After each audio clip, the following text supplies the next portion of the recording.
Okay, welcome back to our discussion more on the graphs. So, as we know, there are varieties of functions we come across in mathematics, and also these functions are useful in physics. So, we will discuss some of those graphs of some typical functions. In the last class, I discussed about an absolute value function, odd functions, even functions, and we have found that odd functions are symmetrical about the opposite quadrants, while even functions are symmetrical about the y axis. Okay. And you can suppose when you define y is equal to x square, means your function of x is equal to x square. What is the domain of x? The domain of x is all the real numbers, but what is the range? Sorry, domain of x, the domain of the function. Domain of the function means the set of all values of x, and here x can assume any values of real number. Okay. So, the domain is real number. While what is the range of this function? The range is only positive values, positive real numbers, because x square is always positive. So, you can see how the domains and range are different here. Okay. When you say y is equal to x, this function, here x belongs to the real number, any value of real number it can assume. So, the domain is real number, while range is also the entire real number, because y can take all the positive, negative fractions, all values of values, I mean all values of the real numbers. So, the domain is real number, range is also real number. When we consider y is equal to absolute value of x, then here again x is the real number, I mean the domain is the real number, while mod of x is always positive. So, range is only positive real numbers. Okay. So, this is how we define the domain and range. Let us now discuss a typical function, greatest integer function.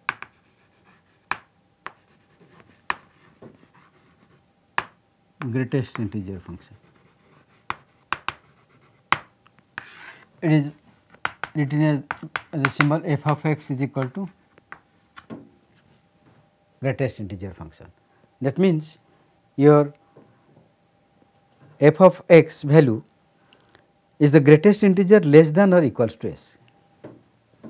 The value of x is the I mean the value of y, here y is equal to f of x, y is greater than, is the greatest integer, is the greatest integer less than x. Okay. Suppose that means y is equal to, you can say when x lies between 0 and 1, when x lies between 0 and 1, your y value will be the greatest integer less than x, okay, less than 1, 0 less than x less than 1. So, x goes from 0 to say 0.999 and so on. So, between that the greatest integer which is less than x is 0, okay, because 1 will be more than x. So, the value is 0, and when x lies between 1 and 2, then the greatest integer which is less than x is always here 1. Okay. So, for x is equal to 1.4, the integer less than x is 1. For x is equal to 1.5, the integer less than x is 1. For value of x 1.7, the integer less than x is again 1. So, it is 1, so on. So, when x lies between 2 and 3, the function value is 2, so on. So, the graph will be like this.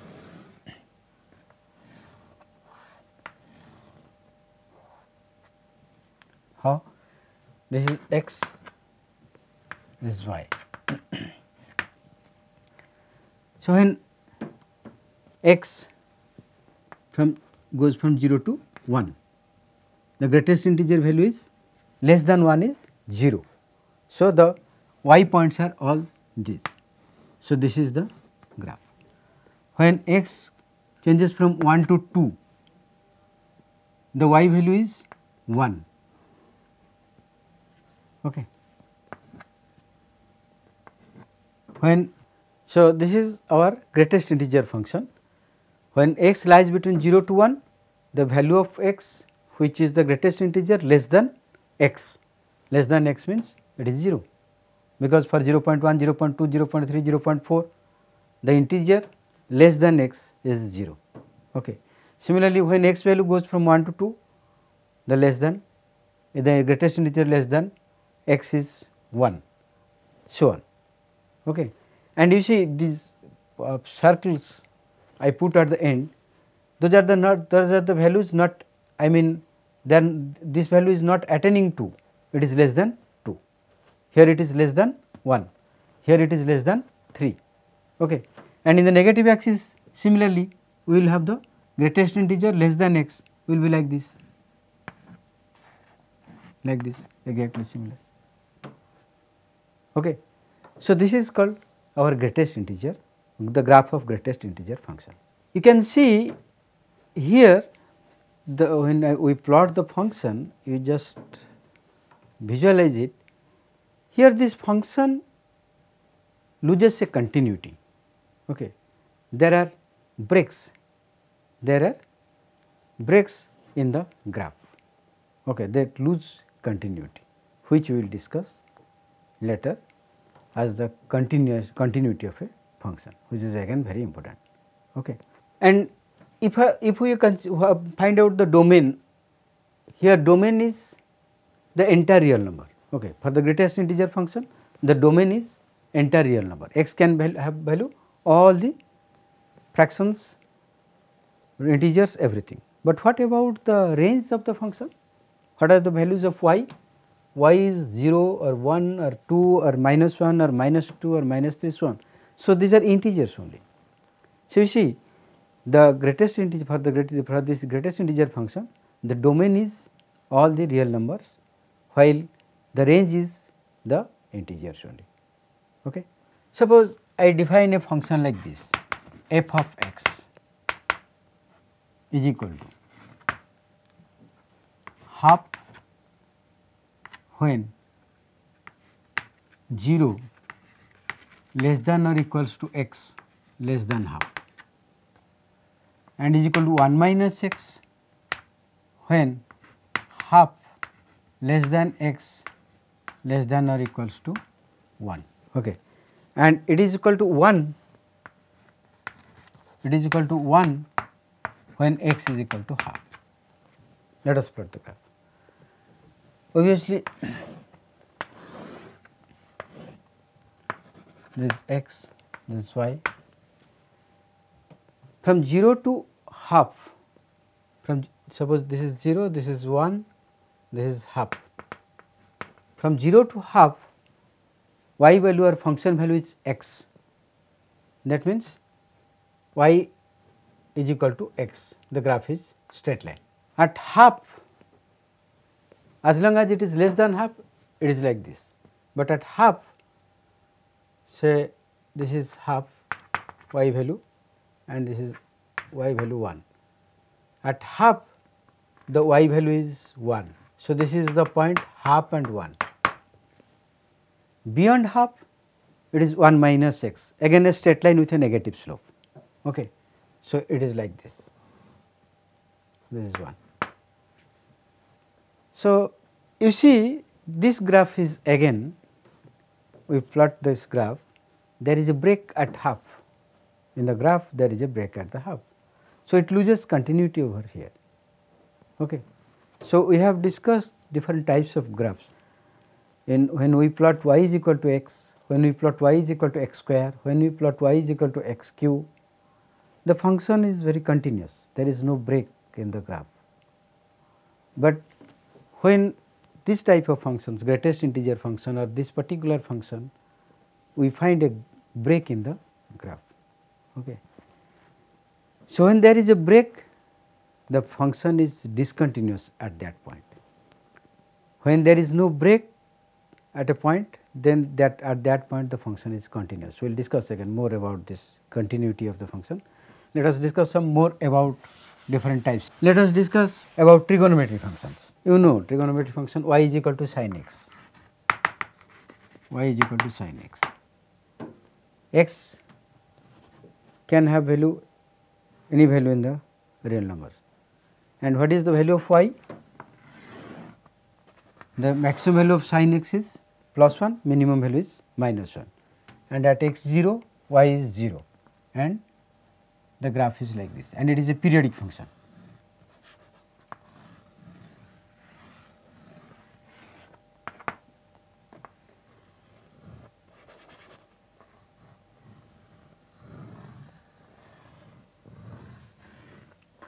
So on. This is plus 1, this is minus 1. The function is a periodic function. This kind of function is called periodic function. When y or f of x is equal to f of x plus k, means after a particular value of x the function repeats, then that kind of function is called periodic function. You can see here x is equal to 0, here it is pi by 2 if I take in radian, and then it is pi, okay, and it is of course 3 pi by 2, this is this is 0 pi by 2, this is pi, this is 3 pi by 2, this is 2 pi, and here it is 5 pi by 2, so on, okay, and it is 3 pi and it is 4 pi, so on. So, you can see the sine function repeats after 2 pi. So, the period is 2 pi. After 2 pi again the function repeats. Okay. This is called a periodic function, and the graph is quite continuous. Okay. There is no breaking in the graph, and the range is the entire real numbers. Sorry, domain is the entire real number, but what is the range? Range is between minus 1 and plus 1. So, range is the interval minus 1 plus 1. This is the range of sin theta, sin x. Similarly, if we plot y is equal to cos x, y is equal to cos x, then at x is equal to 0, cos x is plus 1. So, the graph is like this.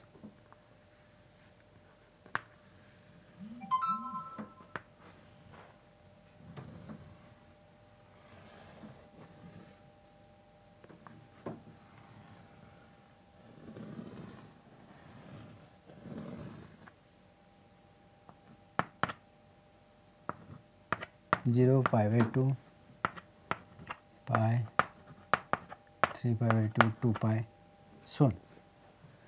So, from 0 to pi by 2 it is monotonically decreasing function, while in sin x from 0 to pi by 2 it is monotonically increasing function. Again it is a periodic function. You can see after 2 pi, again the function repeats. So, the period of the function is 2 pi. So, this is cos x, y is equal to cos x. Let us plot y is equal to tan x. You know tan x, x is equal to 0, tan is 0, but when x is equal to pi by 2, tan pi by 2 is infinite. So, this graph, if you plot this graph tan x, x, y, 0, pi by 2, here minus pi by 2.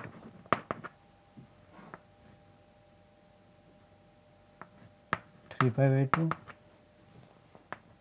minus 3 pi by 2. So, at 0 it is 0, but at pi by 2 it approaches infinite. That means the graph is like this.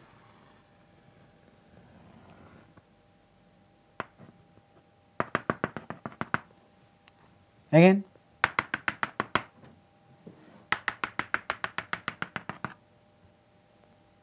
the graph will be like this.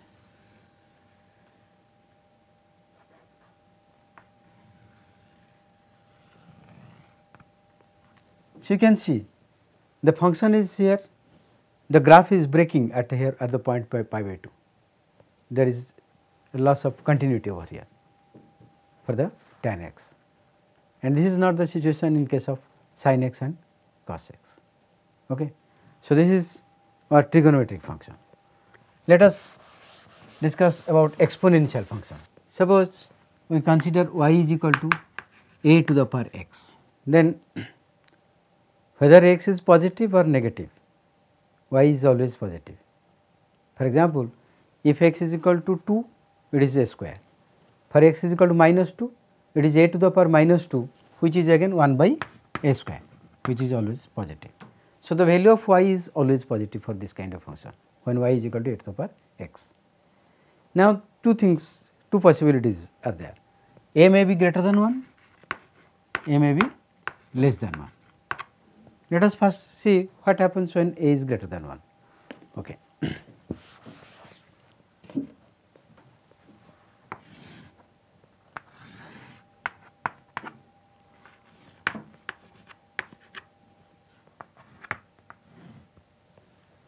For a greater than 1,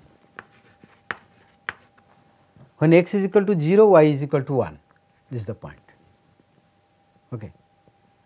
When x increases, y is equal to, suppose x is 2, y is equal to a square, x is equal to 3, y is equal to a cube, x is equal to 4, y is equal to f4, means the power is increasing, the value is increasing, the graph is increasing. Okay. When x is minus increasing, suppose x is minus 2, it is 1 by a square.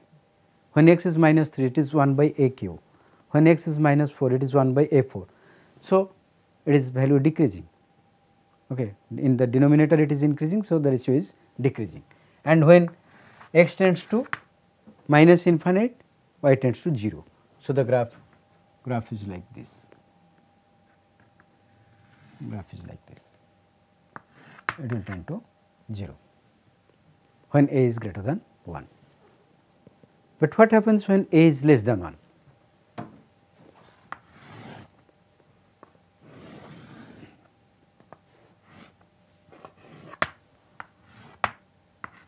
When a is less than 1. When a is less than 1, if the value of x goes on increasing, again when x is equal to 0, a is equal to, y is equal to 1, obviously the graph will intersect the y axis at 1 always, whatever the value of a may be. But suppose a is equal to say 1 by 2, okay. Then when it is its power is say 2, 1 by 2 power 2 is 1 by 4. When x is 3, it is 1 by 2 cube is 1 by 8. When x is 4, it is 1 by 2 to the power 4, 1 by 16. So, value is decreasing. So, here as x, the positive value of x is increasing, y to the power x is decreasing. But when x, the negative value of x is increasing, I mean when x is equal to say minus 2, when x is equal to minus 2, it is 1 by 2 to the power minus 2, means 2 to the power minus 1 to the power minus 2 is equal to 2 to the power plus 2. When it is minus 3, it is 1 by 2 to the power minus 3, means 2 to the power minus 1 to the power minus 3 is equal to 2 cube. So, it is 4, it is 8. So, it is monotonically increasing now in the negative x axis. Therefore, the graph is like this.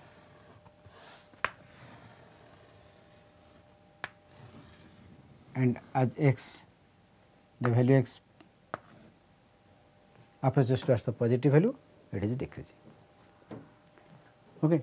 So, this is when a is less than 1, that is the situation when a is greater than 1. These are called exponential functions, graphs of exponential function. Now, let us discuss about logarithmic functions, graphs of logarithmic function. Logarithmic function means y is equal to log a to the power x, means x base a. Okay. We can write it as a to the power y is equal to x. If y is equal to log x base a, then our x will be equal to a to the power y. Okay. So, when a greater than 1, this is our x axis, this is our y axis. Okay. When y is equal to 0, x is 1. When y is 0, x is 1, means the graph will intersect here to the x axis. Just you invert the x and y axis in the previous case when we are discussing about exponential functions. As the positive value of x is increasing, let us discuss in this way. As the positive value of y is increasing, a is greater than 1, positive value of y is increasing, means y is suppose 2, 3, 4, then x is equal to a square, a q, a 4. So, the value of x also increases. So, the graph is like this. And what about the negative values of y? Suppose y is equal to minus 1, x is equal to 1 by a, y is equal to minus 2, x is equal to 1 by a square. So, the denominator is increasing, means ratio is decreasing. So, the graph, the value of x is decreasing as the negative value of y is increasing, and it is approaching to 0 at infinite. So, this is the situation when a is greater than 1.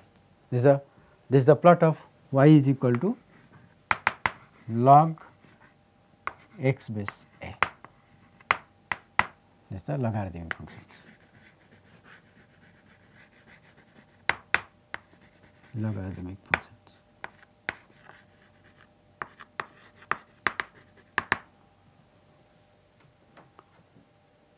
Then what about the situation when a is less than 1?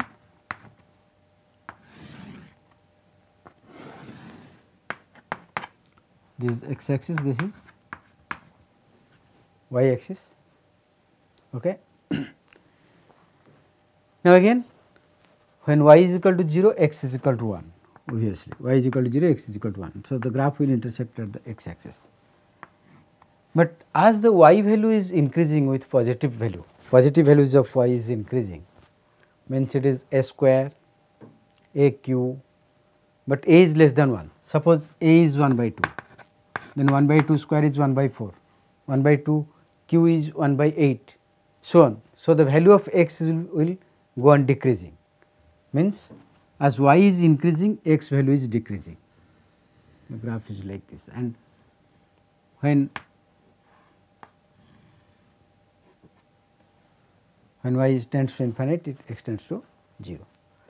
What about negative values of y? For when y is equal to minus 2, it is 2 to the power minus 1 to the power minus 2 is 2 square, it is 4. When it is minus 3, it is 2q, 8. So, it goes on increasing.